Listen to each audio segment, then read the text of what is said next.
Welcome, dear ones. I am Sonia, the host of the Treasures You podcast. We are the frontiers riding the wave of evolutionary progress. It is the steps of the journey rather than the destination that shapes our resilient character, learning, growing, stretching the concepts, beliefs, and experiences. We have the choice, the will, and the stamina to make every second and every step of our journeys magnificent, filled with our own desires throughout the fabric of this reality, encompassing the whole, seeing with enlightened eyes, and knowing that the treasure is you.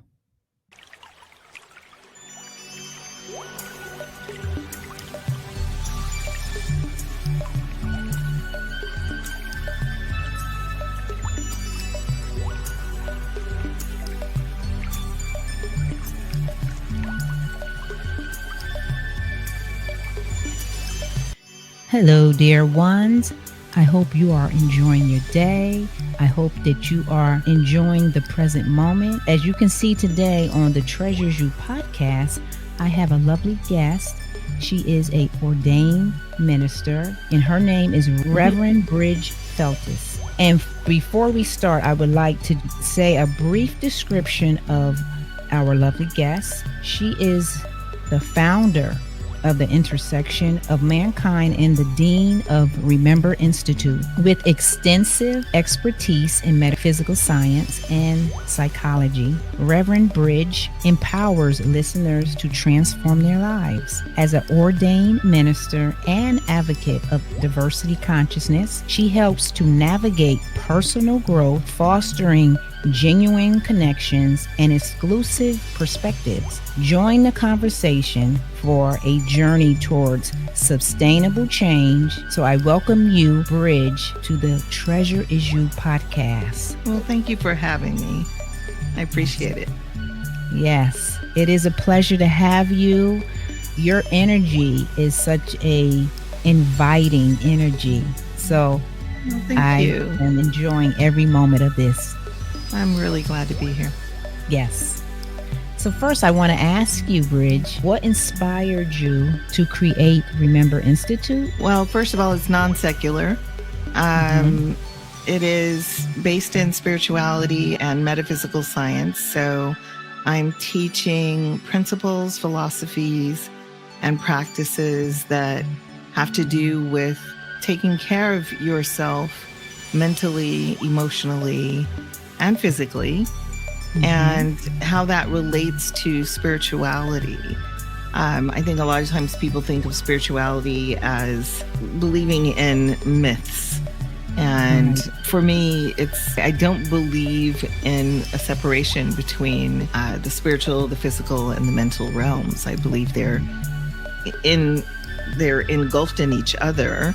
And that we use that language just so that we can talk about the different attributes of those different planes of existence. But so I teach people how to pray and what the benefits of prayer are, the benefits of meditation and movement exercises, somatic work, martial arts. I don't teach martial arts personally, but we have a martial arts master on our staff. We teach the history of humanity. We teach about all the different comparative aspects of religion so that people understand how the different religions relate to each other, and also not just the 5 major organized religions, but also smaller religious or spiritual paths that relate to different cultures. So we teach about all of that. We help people. We have coaching. We have courses that help people in self-development or personal development, learning how to overcome fears and adversities, learning how to overcome self-doubt and what else? Scarcity. So Right. we talk about all those things in my work. Yeah. Yeah. Well, what would you say would be the most traumatic experience, I guess, one of your students, like a common theme, Mhm. that comes to you maybe through your courses? Do you have a common Mhm. theme that you see playing out with the students? Like, is it fear? Is it I mean, it's all a part of fear, but Mhm. do you see it being from society placing these structural types of systems that make you be like fearful and you can't speak, or do you see it like traumatic family abuse, or is it a multiple array of all of this together? Is it a common theme, or is it multiple Well, different I mean, dysfunctions? yeah. I mean, of course, there are different dysfunctions, but I think if you go a layer out from that, all the dysfunctions come from the same themes. Right, And those themes they're not unlimited. They're very specific themes. Well, the way that I think about everything in terms of what is integrity.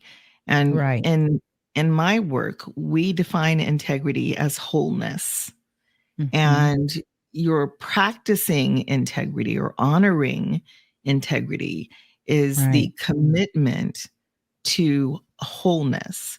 Now, does that mean you're always going to be in alignment? No. It means that you're in the same way that you have commitments to all kinds of other things. You may sometimes be outside of that commitment, but you right, always return to it, right? So you mhm, may do something that is out of alignment with that commitment, but then because of your commitment, you return to right, that. So always being committed to returning to wholeness. So that's right, number one. And I believe that all forms of disintegration, which is the opposite of integration, right, uh, all forms of disintegration, whether it be fear, self doubt, perception of scarcity or lack, uh, habituated or addictive behaviors, these are all symptoms of disintegration. yes, So, and disintegration from what? Well, from your wholeness, the fact of your wholeness. Like we are created as whole functioning organisms, not just on the physical plane, right, but everything about us is complete. And yeah, even the things that are going to happen are already done. You may be able to make choices that adjust some aspects of it, mhm, but I believe that there are the experience that you're having is what you adjust. The truth you do not adjust. The truth is just the truth. So as right, long as you're aligning with the truth, you're going to find it easier to have more peace of mind. And mm, so we stick to 7 principles. And those 7 principles are mentalism, that the universe is mental. The mhm, second one is correspondence, as within, so without, as above, so below. That mhm, means that on every plane, what yes, is true, and they are corresponding.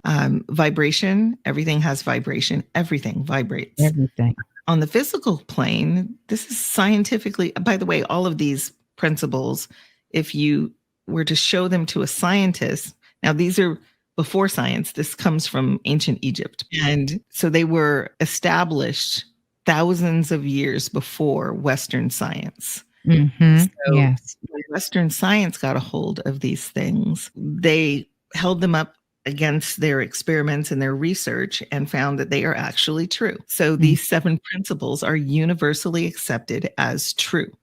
Some people call them the universal laws. mhm, Okay. We hear people adding a bunch of other laws to it that are not actually immutable laws. yeah, But 7 are immutable laws. So that first one, mentalism.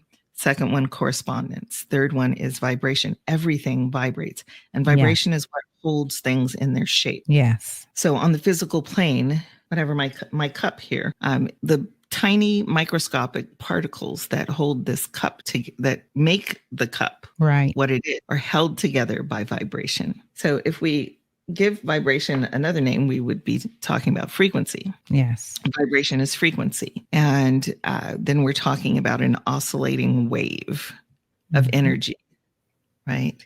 And there's a range of that we can hear with our ears. But the true extent of that is unlimited. So there's frequencies outside of what we can hear. And how do we know this? Well, it can be measured, number one. And other living things can hear things that we can't, like other animals can hear, we can't hear. So we know this. And we all have varying degrees of hearing as well. So sometimes some people hear things that other people don't. And we like to call that superstition or magic or insanity. But there are things that you and I may not hear that someone else can hear. And I like to call them gifted. Yes. Because they have a wider range than exactly. you or I. Yes. So that's vibration. And then there is polarity. Polarity is the principle that says that opposites are varying degrees of one thing. They're not separate. Right. So cold and hot are not separate things. You cannot define cold or hot by one particular temperature. If I asked you what is cold, you'd say one thing, and I might say a different thing. Right. And so we understand that there's that law of polarity is dynamic, right? Yes. The opposites are varying degrees of one thing. And so when we talk, this is a really important principle because we are taught to think in binaries. Yes. Like everything is either this or it's that, and the two things are nothing alike. That's not true. Right. It's our varying degrees of each other. Yes. Of the same thing. So that's polarity. What did I say already? Mentalism. Yeah, you said polarity. Mentalism, vibration, correspondence, polarity, cause and effect. Everything has a cause and effect. There's no such thing as randomness. That's right. Everything comes from something and something comes from it. Right. So there's always cause and effect in everything. In everything. Nothing is random. That's right. And then how many was that? Mentalism. I think we got gender next. I know gender. Yeah, gender. And then gender, if we go back to polarity, we understand that opposites are not separate. We've been miseducated about gender. Gender is a very dynamic range. Yes. And the two poles they're not separate. Nope. And these are characteristics or energetic expressions, and they're in everything. Gender is in everything. In fact, we all have both, and we're all capable actually of expressing both, but we've been taught not to. And we still do it.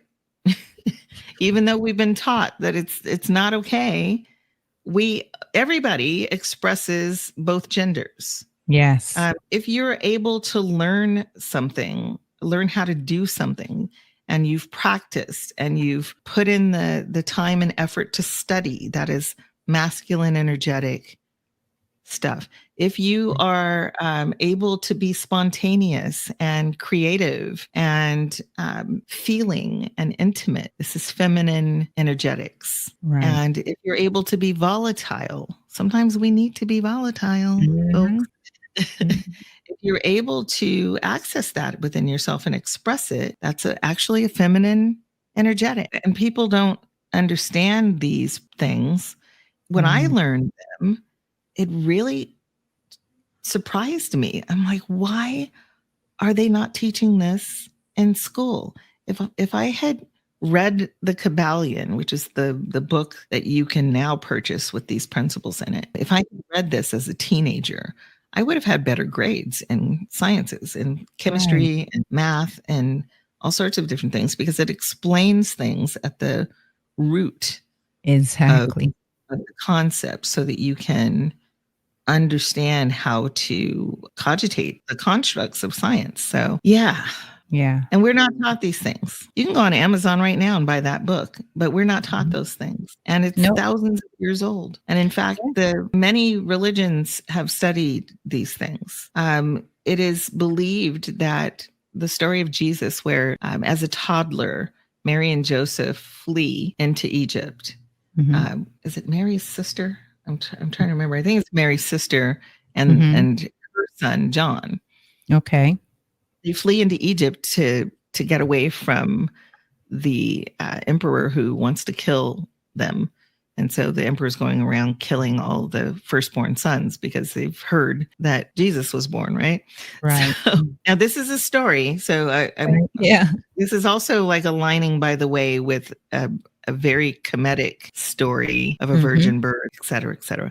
But anyway, the belief is that they fled to Egypt and they hid out in a town called Zoan. You can read about this in the Aquarian Gospel of Jesus Christ is the name of the book. They fled into Egypt, and you don't hear anything in the Bible about his childhood and his teen years at all. So where was he throughout all of that time? He was in Egypt, and he was learning about these principles, which later the Greeks called Hermeticism. Right. And so he learned all of these principles, which led to him being able to master the use of those principles, and then went back into the Middle East and was able to cure people, was able to,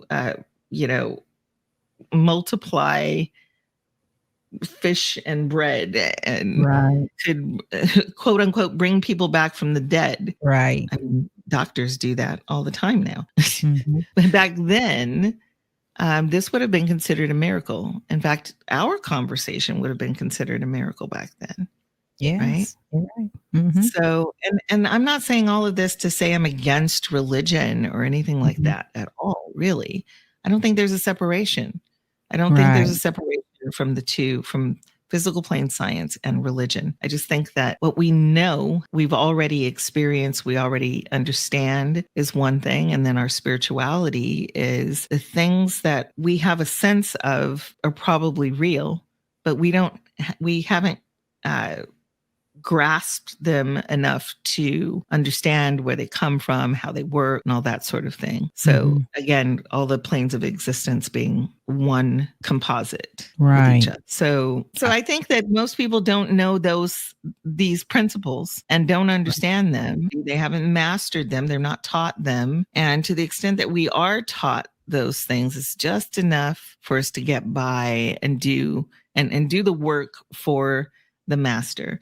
And we've been trained to do that. And one of my colleagues says that Western society is the largest labor camp on the planet, and that we are contained mentally, not physically. Like, we can come and go. Yeah. We can go to other places and be in different cultures. Mentally, that's the thing. If your reality is created through that first principle, which is mentalism, you understand we are held in a mental prison. That's what Bob Marley sang about, right? So that's what I think. And I think that most of our diseases, most of our mental health issues, most of our physical health issues, you can trace back to that particular oppression, that we have been kept from the truth. And if we understood the truth, we'd understand ourselves better. We'd understand why sometimes we want to do things that are not good for us.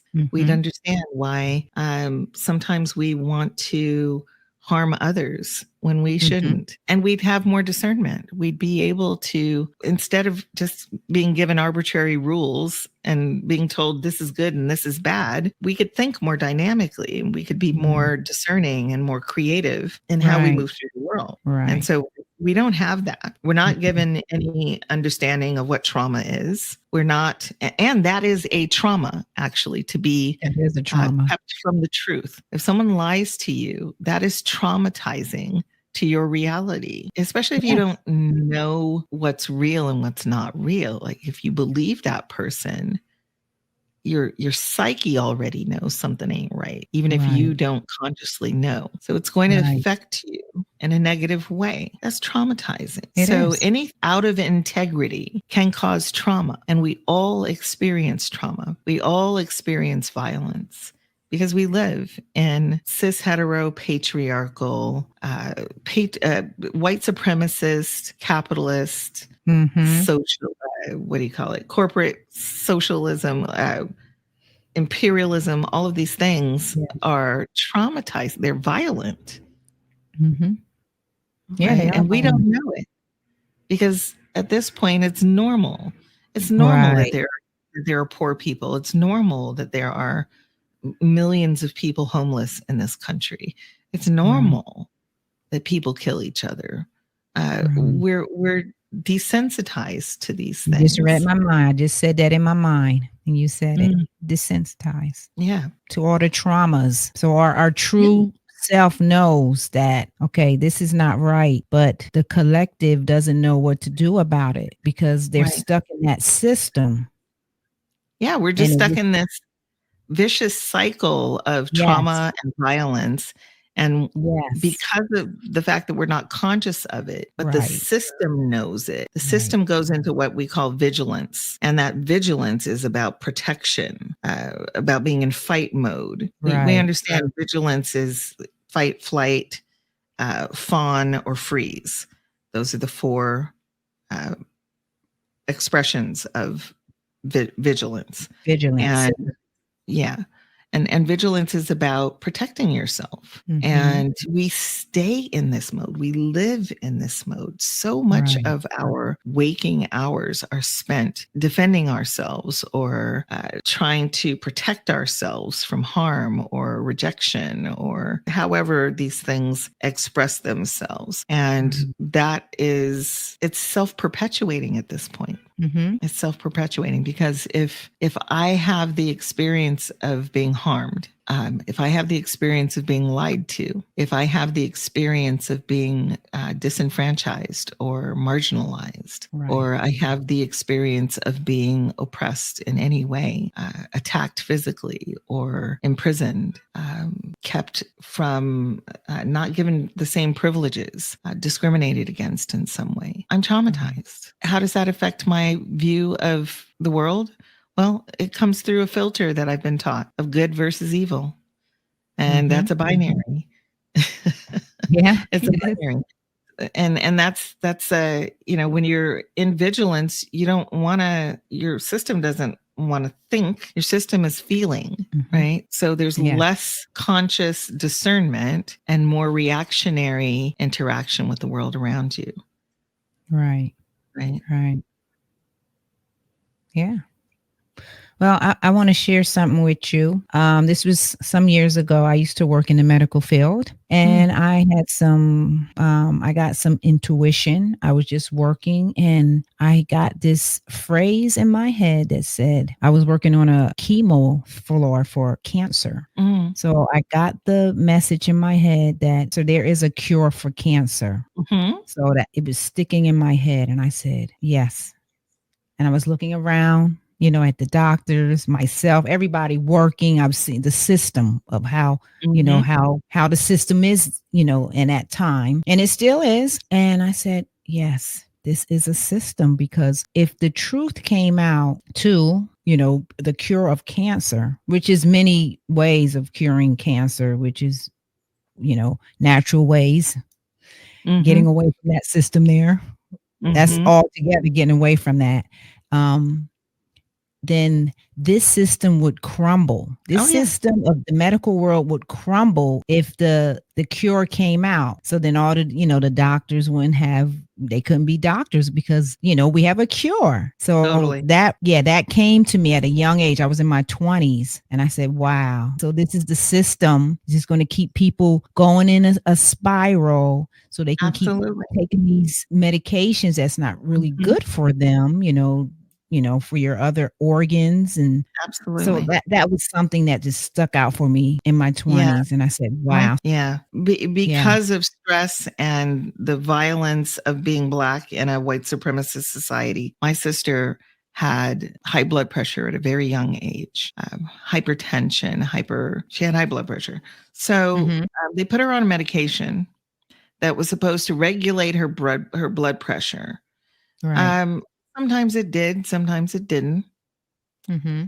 And her condition kept progressing. The medication ruined her kidneys. So Yeah. now she is 50, she'll be 53 this year. Is that right? Hmm. 50, she'll be 54 this year. And she is on the kidney donor list because Her kidneys don't Mm. work. Oh, that's Um, terrible. and she still has high blood pressure. So they didn't try and they're not curing her. Yeah. They don't even have conversations about exercise, stress, mental health, and how these things, your nutrition, how these things affect Right. blood pressure. And not Right. one conversation with any of her doctors about that. Wow. Wow. That's sad. Now, I'm glad you just mentioned that, because guess what? I too, my doctors told me I had borderline high blood Hmm. pressure.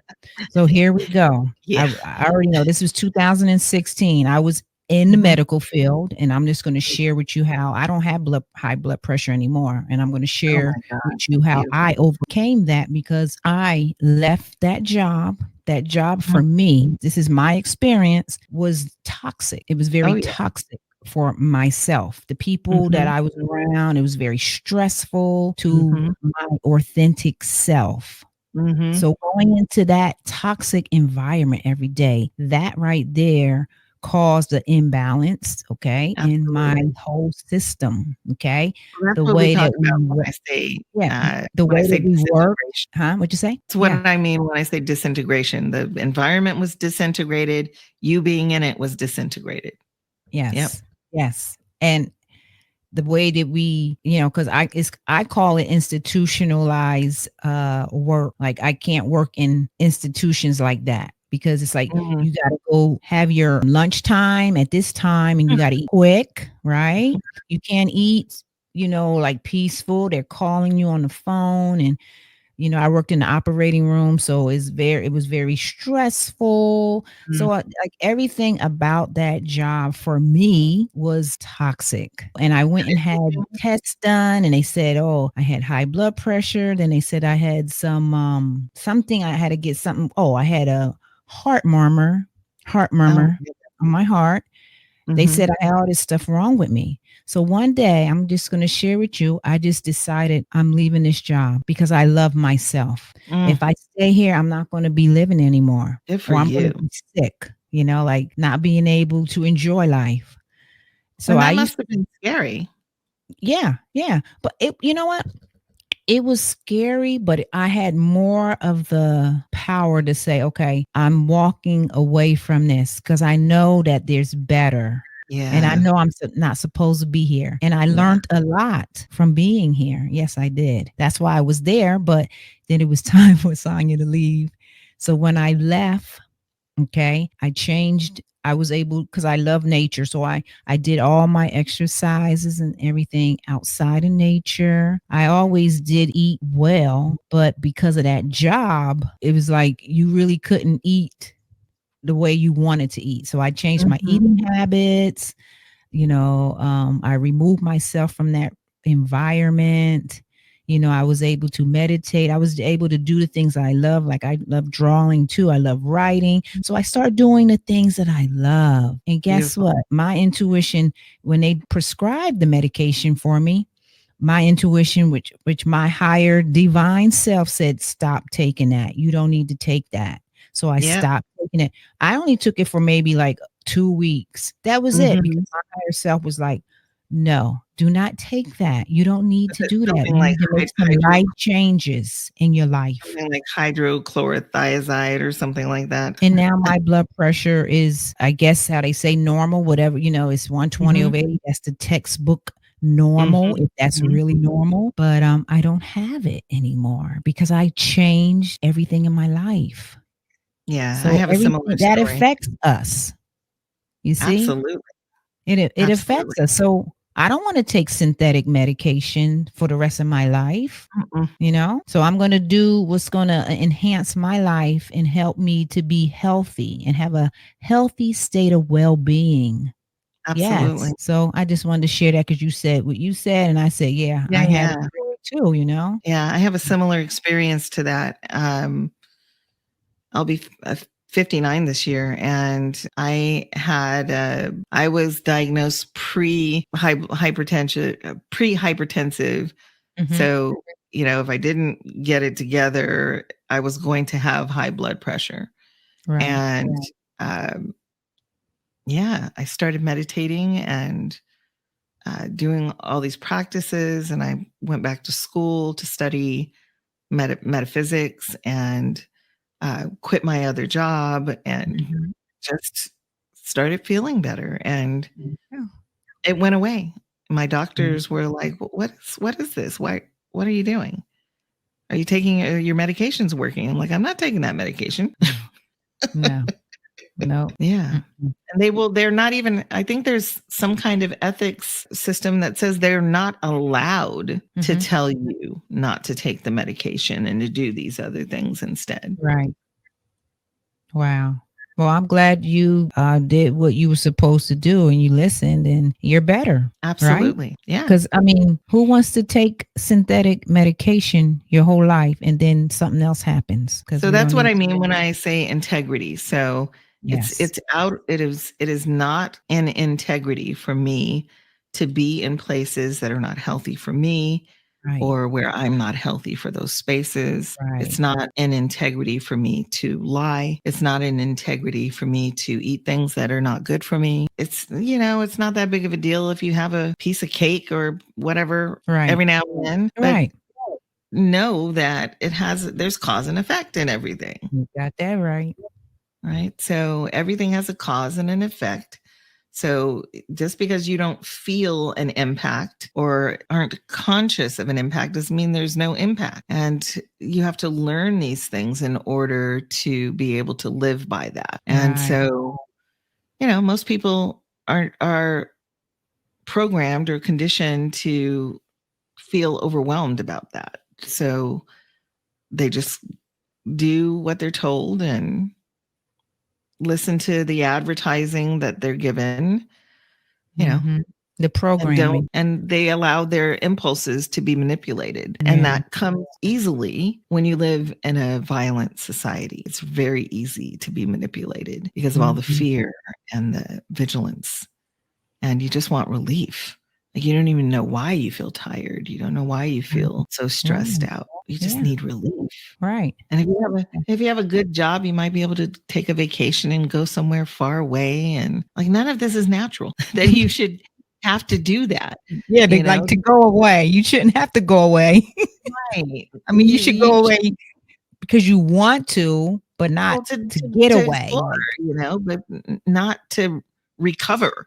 Like, why are you Right. doing something in your everyday life you have to recover from? And if you have to do that, is there a way to reduce the amount of that you have to do? This is the Right. question that I would pose to people. Like, are you doing the best you can for yourself? And Mhm. that's not about money. It's about life Yes. and joy and Yeah. peace and wholesomeness. Can you imagine your relationships being different? Are you tolerating or putting up with relationships that are not healthy for you because Right. you feel like you are dependent on it or the society you live in expects it? You can't afford to live by yourself. All these different things that are not in integrity, but we go Right. along with them because we fear what would happen if we didn't. That's very true. And a lot of people, like the collective, they're not conscious. Like you Mm, said, they're not conscious of what's happening. They're just right. automatically going to that job. And I can speak of that because I've done it. You go to that job, it's like you're a robot. You don't have Mhm. an opinion, you don't have anything. You just go there and Do what you're told. yeah, exactly. And then come back home and do it again. So when Right. you do that every single day, it takes so much of your energy, right? You don't even Yeah. have time to be creative. You don't have time Yeah. to go meditate. You don't have time to do anything for you. And Yeah. that And is those are when, natural functions. yes, They're natural functions. yes, So to be still is a natural function. To sleep mm, well is a natural function. right, To eat well, to eat when you're hungry, not on a very rigid schedule that fits in with your job, but to eat when you need sustenance. right. To eat to serve your body, to Mhm. sleep to serve your body. I was going to say, and I'm going to say something that's simple, but a lot of us aren't aware of it. Breathe.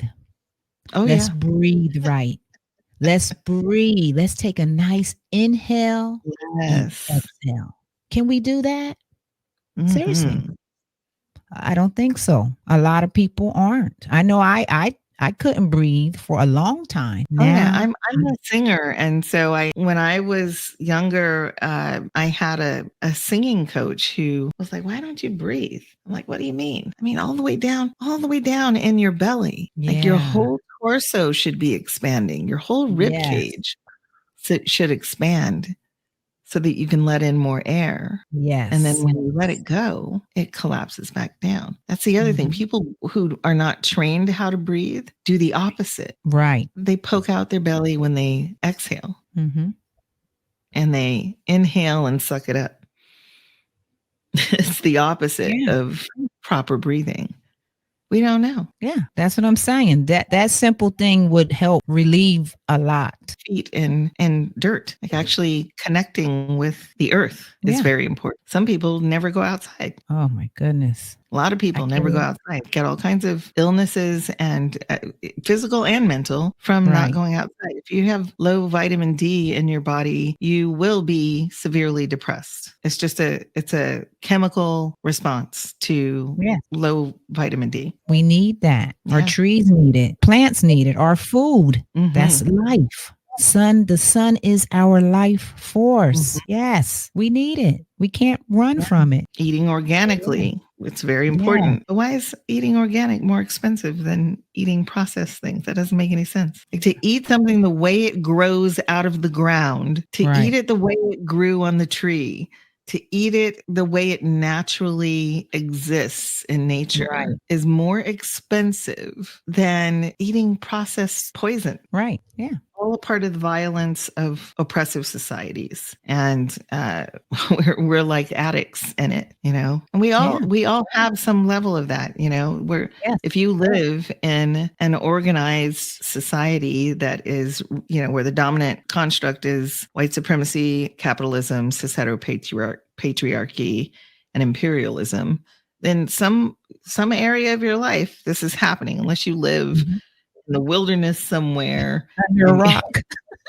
under a rock. There's some element of your life that involves this disintegration. Absolutely. Yes, yes. My goodness. Yeah. So I wanted to ask you next, what is your vision for the evolution of humanity? And how does the Remember Ooh. Institute play a role in your vision? I am very observant. I'm an empath and I Mm-hmm. observe a lot since I was a tiny little baby. Mm-hmm. And what I see in humanity is that we are evolving consistently in the direction of returning to awareness and consciousness of our oneness with creation, with the creator, what Right. some people call God, some people call the universe, some people call whatever they want to call it. I don't care. Right. But that returning to, and really it's returning to self as well, Yeah. but it's It is. returning to the divine and um, stripping away slowly the disintegrations of the physical plane. Not to say that we're going to necessarily lose our physical existence, but our relationship with it will change Right. so that we're not attached in a way that has us um, abandon other parts of ourselves in Right. order to exist. Right. And a lot of that madness that we see in the world, like there are people all around us. Sometimes myself, I look at myself in the mirror sometimes like, what in the world is wrong with you? Like, why did you have that thought? What made you think Yeah. Oh, yeah. Yeah. I'm with you you on know? that. What that thought. Yes. And I have Mhm. flaws, Yeah. right? On that physical plane and the overlap of the mental plane because of Mhm. trauma, because of all sorts of influence and impact from the collective oneness. I Right. am flawed. So if I behave in a certain way out of fear or self doubt, or I'm behaving in a way that's about attachment or Mhm. scarcity, Mhm. or habituation. You know, habituation, by the way, is about clinging to a thing and Right. depending on it and believing that that thing is the solution to some problem that you have. Right. And it's compensatory.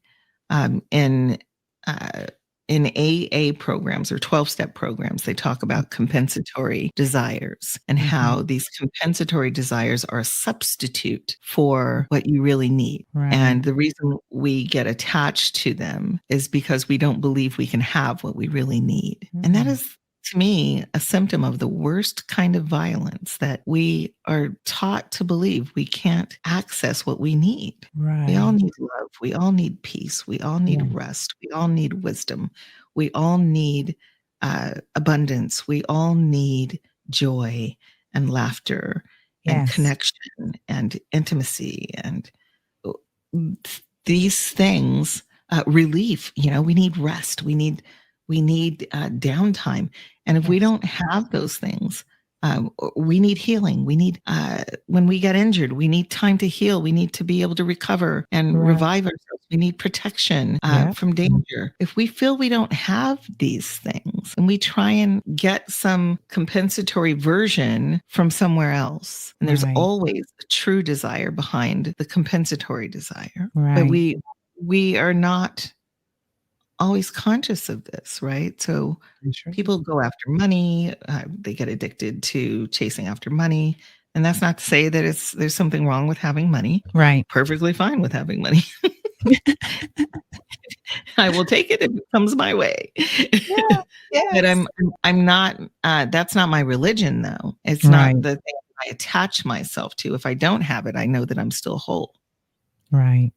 Exactly. So there's this, constant chasing after compensatory things because we don't believe we can have the real thing we need. Right. And I'd like to have us chase after the real things. Me too. And actually really understand that they're in us. We just have to turn within and learn how to cultivate and grow those things within ourselves. So yeah, that's the mission statement I have for humanity, is that the more we are able to turn within and recognize what we're capable of, the closer to God we become, the more we can experience ourselves as divine beings.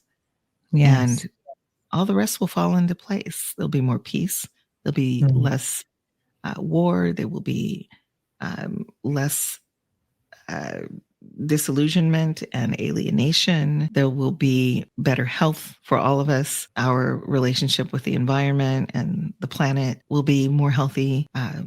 All the things, all of our real and substantial issues are about our disconnection from our divinity. Right. Well, do I think I'm going to see the end of this in my lifetime? Of course not. But I don't know that. And so I give it my everything. And as annoying as it may be to some people who are addicted to their cynicism, that's how I want to live my life. I want to live my life committed to what's possible, not what may be impossible. So yeah. Yes, I definitely enjoyed it. You are a beautiful soul. Before we end, though, I would just want you to say your website. And you already said, if you want to say any additional thing, a leading phrase to the people, then you can say that. And then we're going to wrap it up.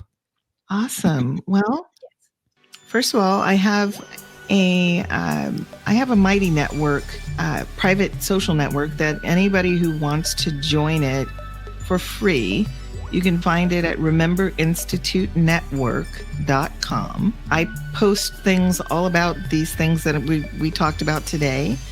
I post a lot of things about what's happening in science and technology, and also arts and spirituality. So really what I'm trying to do with the Intersection for Mankind is to encourage people to think about art, science, spirituality, and technology as collaborative.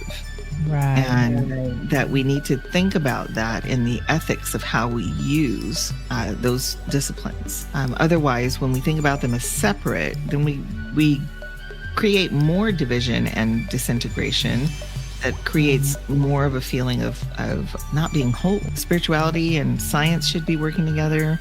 Science, spirituality and art, spirituality and technology, All these things should be working together. Together. And so it's a great network. We are a private network, which means that, it's only my community on there, and we post a lot of really fun stuff and interesting things. So there's that. And then my regular website is ReMemberInstitute.com. And if you are racialized as white, I really want to encourage folks to sign up for our Heal Thyself Transformative Initiation for people racialized as white. It is not just an anti-racism program. It is 14 weeks of in-depth study, studying topics that you were not taught in school, starting with 20,000 years of the history of oppression in the world. And then we talk about intergenerational trauma, epigenetics. We talk about the implications of somatics work and how these different systems of oppression impact the body and the mind relationship. We talk about cultural structures around how we interact with people who have disabilities. We talk about homophobia and misogyny. All of these things get discussed in this course, and most of it you will not have learned in school. So we encourage, especially this particular course is designed for people racialized as white, because people racialized as white are very much sheltered from the information.